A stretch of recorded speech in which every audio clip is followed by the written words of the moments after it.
निवडणुका संपलेल्या आहेत। राज्यातील लाडक्या बहिणींच्या लक्ष लागून राहिलेलं आहे ते म्हणजे 1500 ऐवजी 2100 रुपये कधी मिळणार।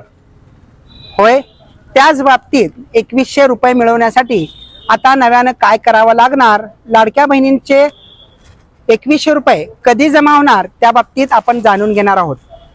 सोलापूर DNA मध्ये आपल्या सर्वांचं स्वागत आहे। मी इम्रान सगरी।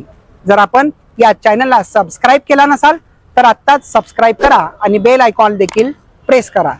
चला तर मग वेळ न घेता जाणून घेऊया लाडक्या बहिणींना जे आधी 1500 रुपये मिळत होते ते 2100 रुपये कधी आणि कसं मिळणार आहेत त्या बाबतीतला हा खास महिलांसाठीचा व्हिडिओ बघा। लाडक्या बहिणींनो, तुम्हाला माहीतच आहे की यापूर्वी महाराष्ट्र राज्याने लाडक्या बहिणींसाठी 1500 रुपयाची योजना काढली। वयाच्या 21 वर्षांपासून ते 65 वर्ष वयापर्यंतच्या महिलांसाठी ही योजना होती। त्यासाठी विविध कागदपत्रे सादर केल्यानंतर त्यांना 1500 रुपयाचा हप्ता जमा करण्यात आलेला होता।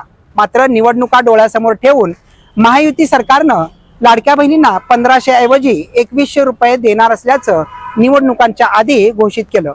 त्यामुळं निकाल देखील निवडणुकांचा त्यांच्याच बाजूने लागला आणि लाडक्या बहिणींच्या आशीर्वादाने महायुती सरकार भरघोस मतांनी निवडून आलेली देखील आहे।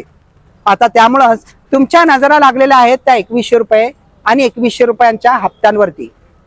तर 2100 रुपये हप्ता मिळवण्यासाठी सध्याचे मुख्यमंत्री काळजीवाहू एकनाथ शिंदे आहेत। मात्र परमनंट 5 वर्षासाठीचे मुख्यमंत्री म्हणून अद्याप तरी राज्यात निश्चिती न झाल्यामुळं मुख्यमंत्री कोण होणार हा पेच कायम राहिलेला आहे। मात्र जेव्हा मुख्यमंत्री निश्चित होईल आणि मुख्यमंत्री पदाची शपथ होईल, सोबतच इतर मंत्रिमंडळाची देखील शपथ होणार आहे। त्यानंतर हिवाळी अधिवेशन होणार आहे। या हिवाळी अधिवेशनामध्ये या 2100 रुपयासाठीची तरतूद करण्यात येईल आणि तरतूद केल्यानंतर लाडक्या बहिणींच्या खात्यात 2100 रुपये जमा करणार आहेत। मात्र तत्पूर्वी लाडक्या बहिणींना 2 मोठी कामे करावी लागणार आहेत, ते सुद्धा आपण जाणून घेऊया। जर ती कामं तुम्ही करून घेतली नसतील तर आत्ताच करा, अन्यथा तुम्हाला त्या 2100 रुपयाचा हप्ता मिळणार नसल्याचं माहिती समोर आलेली आहे। पहिलं काम तुम्हाला करावं लागेल तुमची रेशन दुकानावरती KYC। होय, डिसेंबर 31 अखेर रेशनिंग दुकानात जाऊन आधार कार्ड घेऊन ज्या लोकांची नावं आपल्या रेशनिंग कार्ड वरती आहेत त्या सर्वांची KYC करणं अनिवार्य करण्यात आलेलं आहे। हे महाराष्ट्र राज्य शासनाकडून नव्हे तर भारत सरकारकडून नरेंद्र मोदी पंतप्रधान यांच्याकडूनच KYC बंधनकारक करण्यात आलेलं आहे। त्यामुळं रेशन कार्ड ज्यांची नावं रेशन कार्ड वरती आहेत त्या सर्वांना आपल्या रेशन दुकानवरती जाऊन किंवा जवळच्या रेशन दुकानवरती जाऊन आधार कार्ड प्रमाणे KYC करावी लागणार आहे। तुम्ही जर KYC केली नसेल तर 2 तुम्हाला नुकसान होणार आहेत। एक पहिला नुकसान आहे, तुमचं रेशन कार्ड वरती ज्यांचं नावाचं KYC झालं नसेल त्यांचं नाव रेशन कार्ड मधून वगळण्यात येणार असल्याची माहिती आहे। तर दुसरा नुकसान तुमचं असं होणार आहे की लाडक्या बहिणींची जे 2100 रुपये मिळणार आहेत ते देखील तुम्हाला मिळणार नाहीयेत, कारण भारत सरकार सर्वांचा डेटा हा जो आहे अत्याधुनिक टेक्नॉलॉजी आणि डिजिटल टेक्नॉलॉजी वापरून एकत्रित करत आहे। KYC च्या माध्यमातून कोण सध्या जिवंत आहे आणि कोण जिवंत नाही हा रेशनिंग कार्डवरच्या नावाच्या माध्यमातून आपल्याला कळणार असल्याची माहिती समोर आली आहे। उदाहरणार्थ, जर तुमच्या रेशन कार्डवरती 6 जण आहेत पण त्यातलं एक व्यक्ती मयत झालेला आहे 2 वर्षांपूर्वी, तरीही आज त्यांना त्यांच्या नावाचं धान्य मिळत आहे। मात्र आता KYC त्या मयत व्यक्तीचं झालं नसल्या कारणाने त्या व्यक्तीचं नाव ऑटोमॅटिकली वगळण्यात येणार आहे।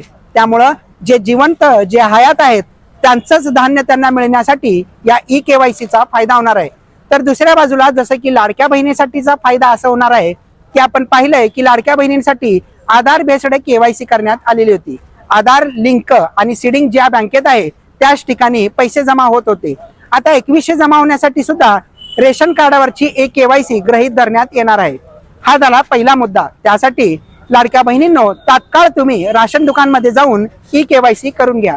दुसरा मुद्दा असा असेल, जर तुमच्या घरात कुणी आयकरदाता असेल किंवा 4 चाकी वाहन चालवणार असेल, 4 चाकी वाहन त्यांच्या नावावर असेल, तरीही तुम्हाला आता KYC करावी लागणार आहे। त्यातून हे सगळं स्पष्ट होणार आहे।